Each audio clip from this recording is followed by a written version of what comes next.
about the contacts? Or is it going to be best to make phone calls to Washington, or what's going to happen? What is the best step to stop this and send it back? Well, frankly, yeah. I mean, phone calls to, I would say, Congressman Walz, let him know if you agree with his position. I mean, his position is to adopt this now. It's also his position that we deal with this debt by spending even more. And I see that as fantasy land economics.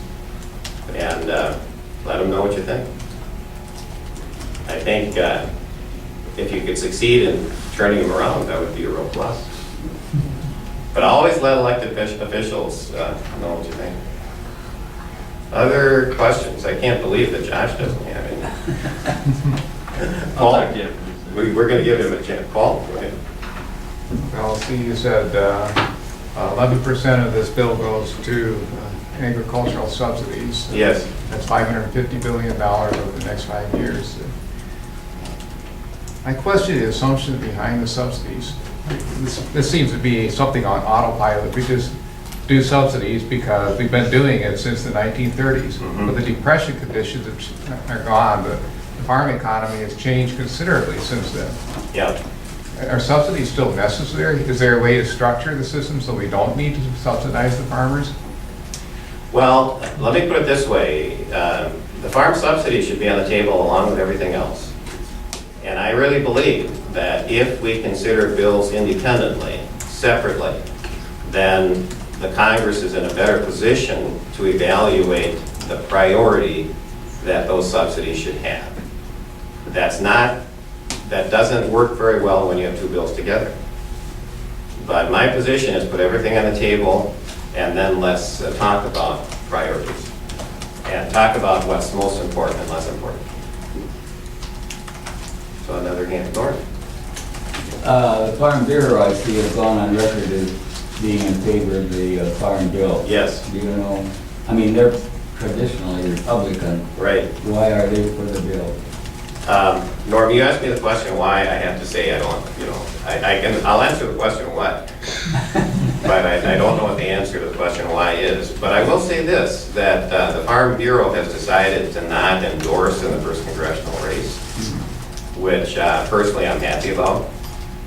And I think it's pretty evident that from what you see here, that what I said to the Farm Bureau committee is very likely very, very different from the message that Mr. Walz said, very likely, okay? Our positions are totally different. And I am convinced that if we go down to the end of this 5-year term that this farm bill would serve, that we are in a much better position financially to do all kinds of things if we get this under control. If we don't, then our ability to meet any needs, including food stamps, including farm programs, is substantially diminished. Milton Friedman said there is no free lunch. We have to pay for this, and we do pay for this in some way. And we have to be good managers. And so part of the contrast that I will draw with Mr. Walz is I believe I have the ability to be a good manager. And I will take more of a long-term view that looks at the well-being of our country, taking the position that agriculture and southern Minnesota does as well as our country does. So let me paint a quick analogy. The Congress could be compared to a huge freight train with 438 cars, each one representing one congressional district. And so you could look at Congress from the point of view of every member of Congress is trying to get as much cargo in their car as they can. Okay? Is that part of a congressman's job? Yes. But what if the train is going in the wrong direction? What if the train is heading for a cliff? How much do you gain by having a car full of cargo that's going in the wrong direction or headed for a cliff? So you have to have both things in mind. And for me, the long-term financial well-being of the country is extremely important. So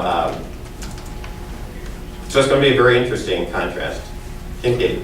Within the allocation itself, the meager allocation out of that whole farm bill that goes for subsidies, how do you see those subsidies divided up? Are they used wisely, or is there a lot of fluff in there, or what?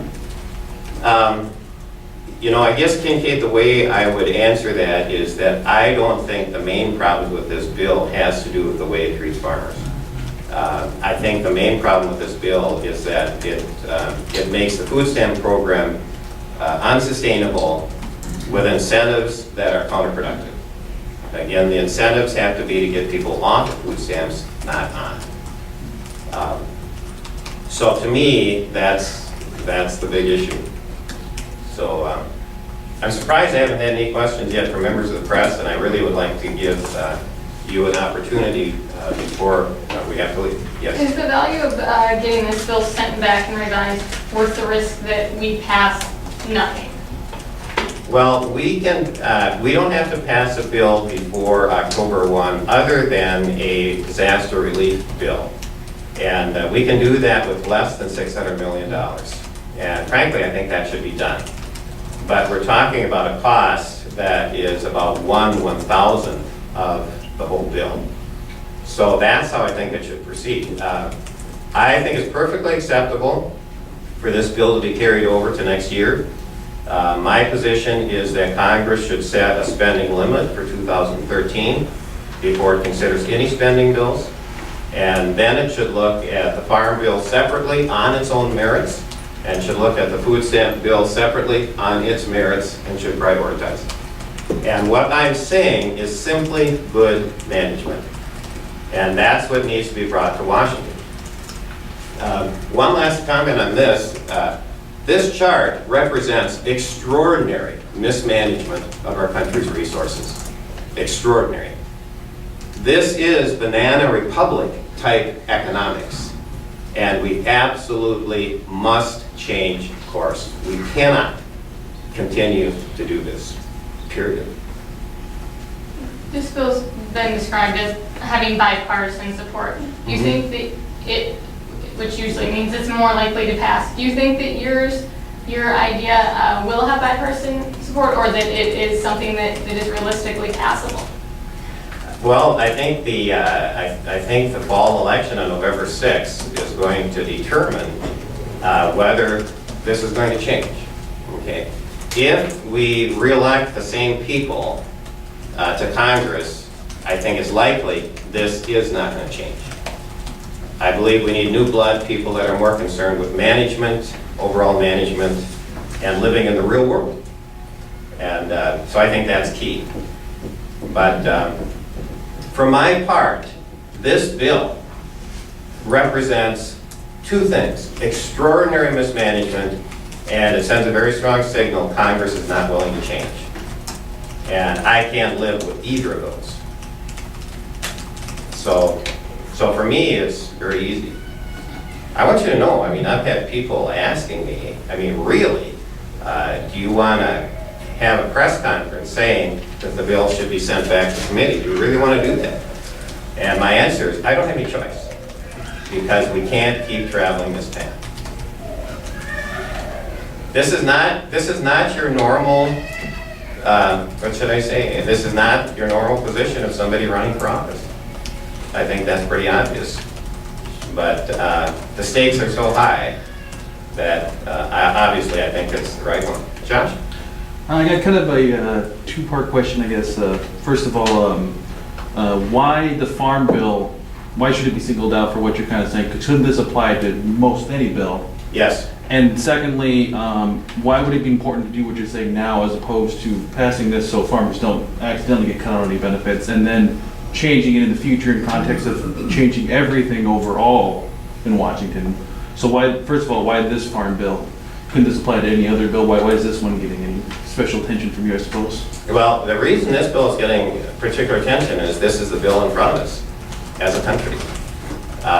If it were a National Defense Reauthorization Act, I might be saying very similar things. Because I am one of these people who thinks national defense needs to be on the table too. So this happens to be the bill in front of us.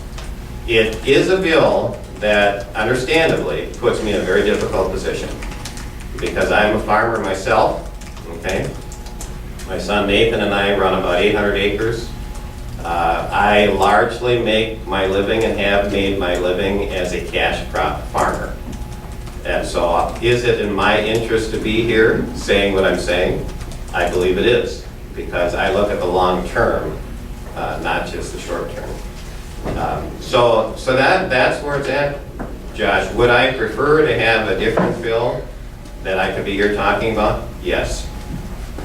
I didn't have the option. I didn't have the option of Then I dealing guess with why, it. Go ahead. the options that you're proposing, the idea that you're laying out your belief on the bill, Mhm. why is it important to do this now as opposed to having this part of the larger context when, let's say, Okay. hopefully next year, Yeah.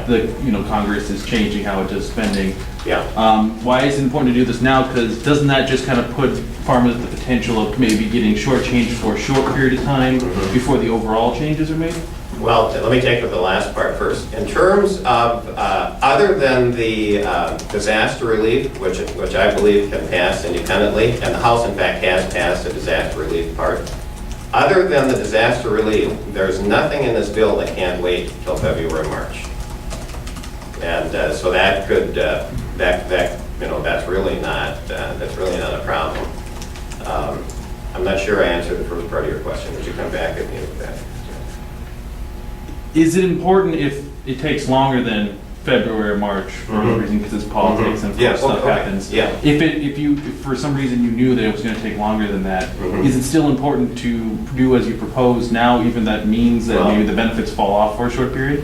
Or is it better? We're looking at a 5-year bill. It's very, very difficult to go back and reconsider bills that you passed. We are strategically and in terms of management in a much better position to send this back to committee, have committee work on it, and give us something come February, March. But you take a 5-year bill. Let's suppose we pass this, which I think is a huge mistake. Let's suppose we can't change it, which we probably can't. If this direction changes 5 years from now, and if the Congressional Budget Office is correct when it projects that by 2016, interest on 10-year treasuries is likely to double, okay?